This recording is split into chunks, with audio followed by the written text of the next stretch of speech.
तीसरा संकट नौजवानों में फैल रही घोर निराशा का है, बेतहाशा बेरोजगारी का है। चौथा संकट घनघोर करप्शन का है। यहां की सिस्टम पर लगातार कम होते जनविश्वास का है। और पांचवा संकट गरीबों का हक छीनने वाली सत्ताधारी पार्टी की स्वार्थी राजनीति का है। साथियों, यहां मुर्शिदाबाद में जो कुछ हुआ, मालदा में जो कुछ हुआ, वो यहां की सरकार की निर्ममता का उदाहरण है। दंगों में गरीब माताओं बहनों की जीवन भर की पूंजी राख कर दी गई। तुष्टीकरण के नाम पर गुंडागिर्दी को खुली छूट दे दी गई। जब सरकार चलाने वाले एक पार्टी के लोग, विधायक, कॉरपोरेटर ही लोगों के घरों को चिन्हित करके जलाते हैं और पुलिस तमाशा देखती है, तो उस भयावह स्थिति की कल्पना की जा सकती है। मैं बंगाल की भद्र जनता से पूछता हूं, क्या सरकारें ऐसे चलती हैं? यही भावेश्वर चलेगी? साथियों, बंगाल की जनता पर हो रहे इन अत्याचारों से यहां की निर्मम सरकार को कोई फर्क नहीं पड़ता। यहां बात बात पर कोर्ट को दखल देना पड़ता है। बिना कोर्ट के बीच में आए कोई भी मामला सुलझता ही नहीं है। बंगाल की जनता को अब टीएमसी सरकार के सिस्टम पर भरोसा नहीं है। यहां की जनता के पास अब सिर्फ कोर्ट का आसरा ही है। इसलिए पूरा बंगाल कह रहा है, बंगाल में मची चीख पुकार, नहीं चाहिए निर्मम सरकार। बांग्लार चित्कार लागबे ना, निर्मम सरकार। साथियों, भ्रष्टाचार का सबसे बुरा असर नौजवानों पर पड़ता है, गरीब और मिडिल क्लास परिवारों पर होता। भ्रष्टाचार कैसे चारों तरफ बर्बादी लाता है, ये हमने टीचर भर्ती घोटाले में देखा है। टीएमसी सरकार ने अपने शासनकाल में हजारों टीचर्स का फ्यूचर बर्बाद कर दिया, उनके परिवारों को तबाह कर दिया, उनके बच्चों को असहाय छोड़ दिया। टीएमसी के घोटालेबाजों ने सैकड़ों गरीब परिवार के बेटे बेटियों को अंधकार में धकेल दिया है।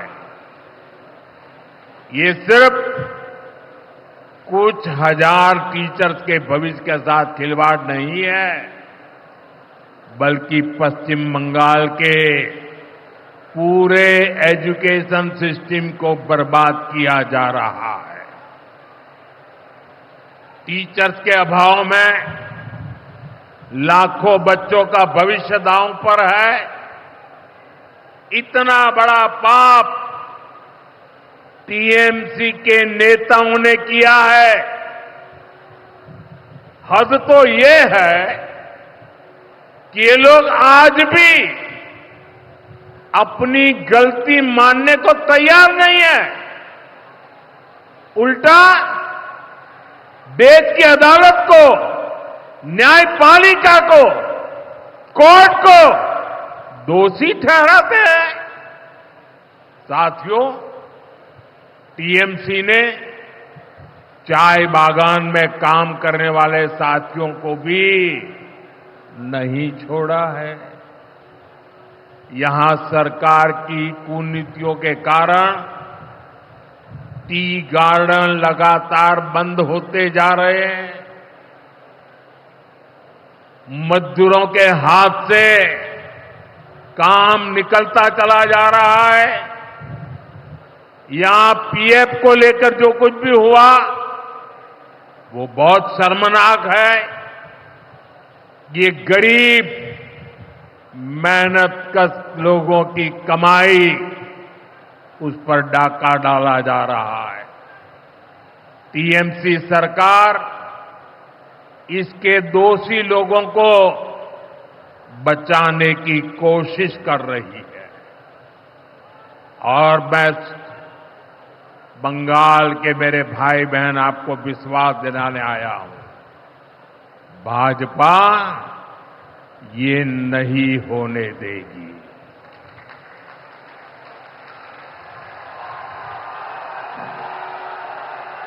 साथियों, राजनीति अपनी जगह पर है, लेकिन गरीब, दलित, पिछड़े, आदिवासी और महिलाओं से टीएमसी क्यों दुश्मनी निकाल रही है?